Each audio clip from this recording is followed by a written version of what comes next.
A working knowledge of superheat and subcooling is as critical to technicians as our working tools and equipment. Hi, it's Paul again. Measuring superheat and subcooling is essential for optimal performance of a refrigeration system. First, let's look at superheat. As refrigerant enters the evaporator, it's in a liquid state.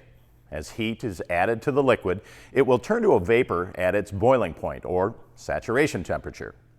After the refrigerant has boiled to vapor, any temperature of the vapor above the saturation temperature is the superheat. Superheat is then any temperature of a gas above the boiling point for that liquid.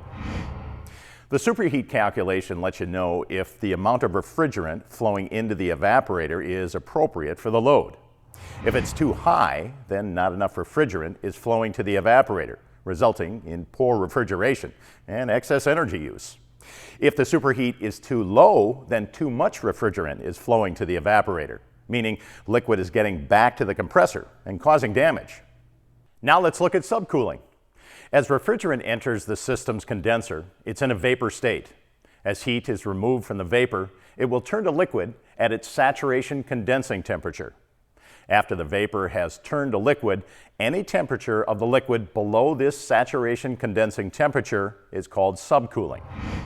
Because the efficiency of the system is optimized with subcooling, you want to make sure that you have a constant supply of liquid to the evaporator. So it's important that the refrigerant is subcooled to prevent it from turning to gas before it gets there. A smaller amount of refrigerant is required to maintain the desired temperature, which means less work for the compressor. Now that we've gone through the definitions, let's review how you measure them. Subcooling is determined by using the high side manifold gauge to measure the pressure of the condenser. This pressure must then be converted to a liquid saturation temperature using a PT chart or the temperature scales on the gauge. Next, measure the actual liquid line temperature using an accurate temperature probe and subtract it from the liquid saturation temperature. The result is the subcooling value.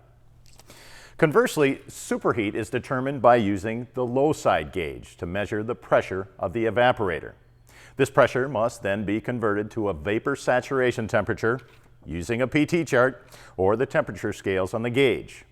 This temperature is then subtracted from the actual suction line temperature measured using an accurate temperature probe. The result is the superheat value.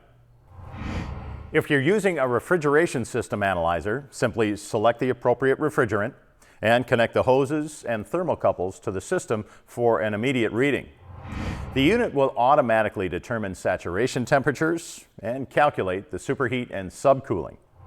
For the most precise readings, make sure your refrigeration system analyzer has elevation compensation settings and accurate temperature probes. That's it for now. Until next time, thanks for watching.